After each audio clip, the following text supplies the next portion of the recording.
Hello, today is Thursday, September 14th, 2017.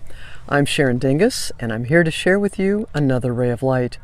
I'm coming to you from Acres for Art and Enlightenment, home of awakeninglight.net and Red Dog Creations Art Studio. Well, today is a gorgeous day here in the Bakersfield area.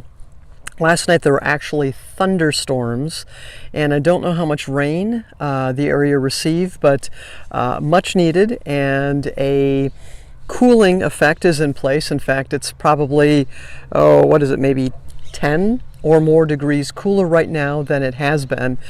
And what's so funny, in the background, you likely hear some dogs barking, the birds are chirping, everyone is kind of giddy this morning, if you will. I think because of the cool weather, because of the moisture, and it was very much needed. So today's topic is all about where your core is, and it's so interesting because yesterday I was talking about your inner gyroscope, right? What's keeping you stable, and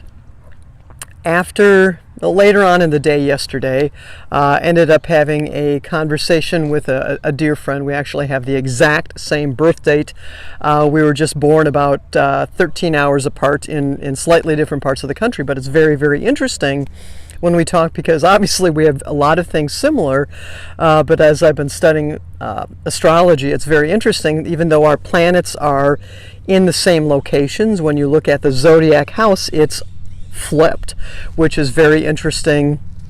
More on the internalization, introspection, inward side for me, but more of the external, outward side for her. And it's interesting as I'm studying this, it's kind of a fun case study, if you will, of okay, so here we have almost identical birth charts. It's flipped from a house.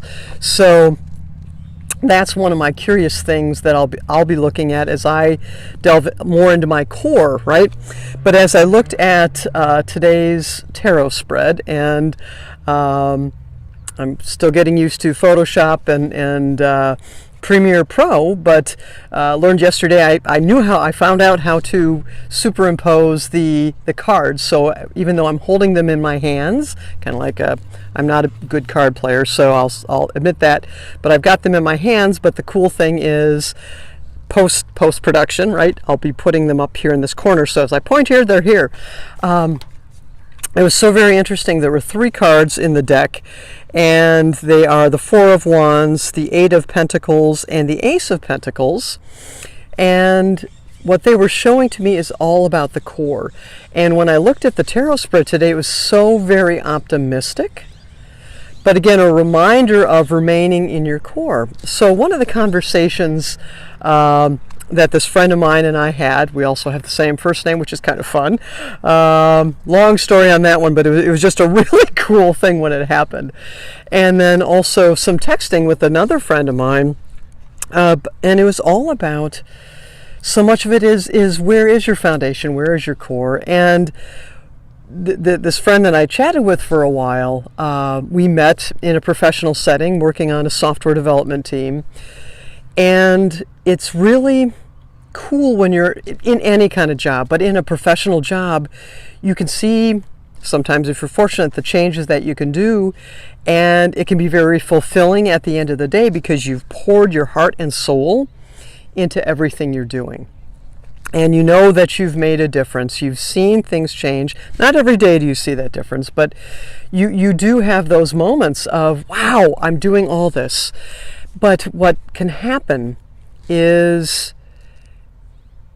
you get caught up in that. And I did this for years, and it served me extremely well. And still wish I had that salary. But what I had found was that at the end of the day, I did not have in me what I needed in me to pursue what I really wanted to pursue.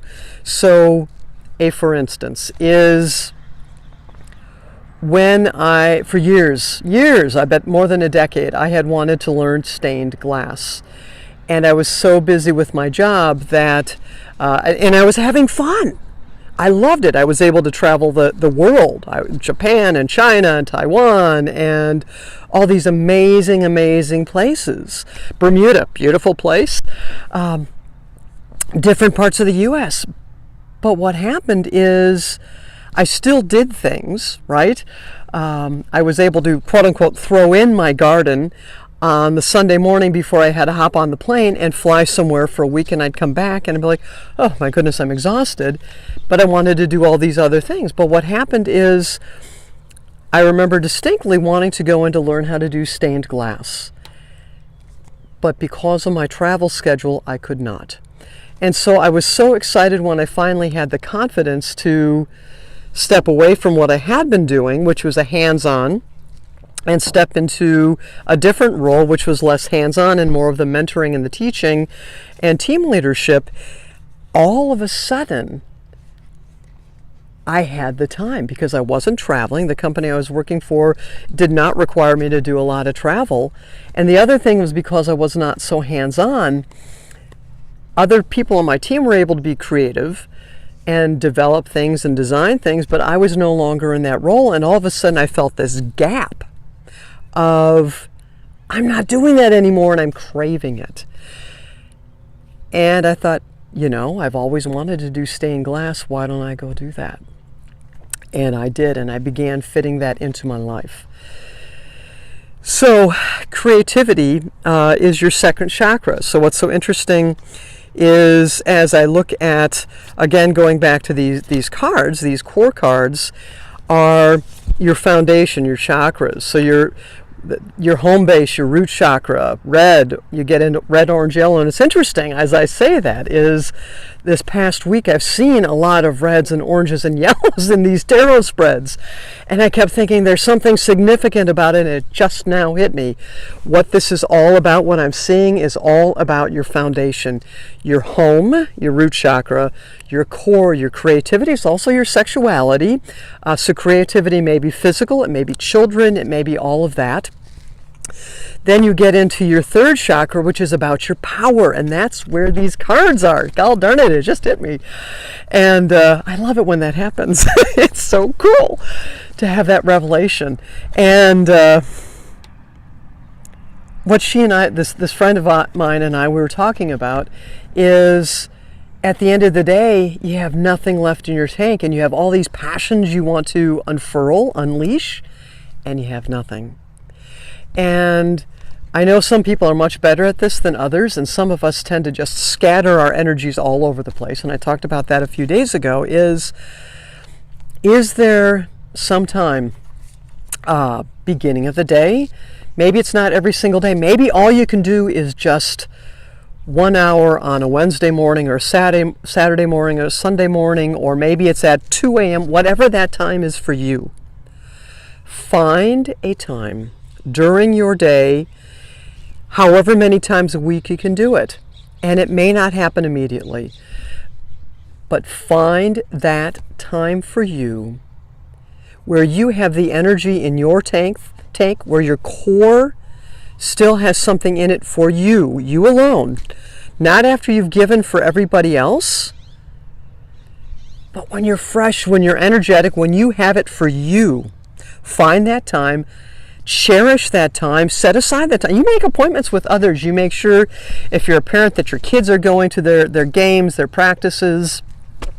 You're going to church. Whatever it is you do, you're going to work. Find that time that works for you. And it may not be the set time, but find that time. Schedule that into your calendar. It's your you time. It's your time to do your creativity, whether it's writing, whether it's painting, whether it's just gazing at a sunset, whatever that is, find it, set it aside for you, because if you don't do it, you will never do it, or you will inconsistently do it. And the other really cool thing is when you start to let it flow, when you open up that valve just a little bit, it begins to flow. And when it begins to flow, the universe brings more of that to you. It says, hey, look, he or she is flowing. Let's flow over there. And as you open it up a little bit more and a little bit more flows. So you are unleashing your inner creativity. And once you begin unleashing it, and the universe knows that you've made a commitment, whatever that commitment means to you, but commit to it. Once you've unleashed that, more will flow to you. And like begets like attracts life, or, well, it does attract life, doesn't it? Like attracts like. And manifest it. But it all begins with you having the selfishness, having the courage, prioritizing yourself, that you have the time, that you make the time, you set aside that time to be with your core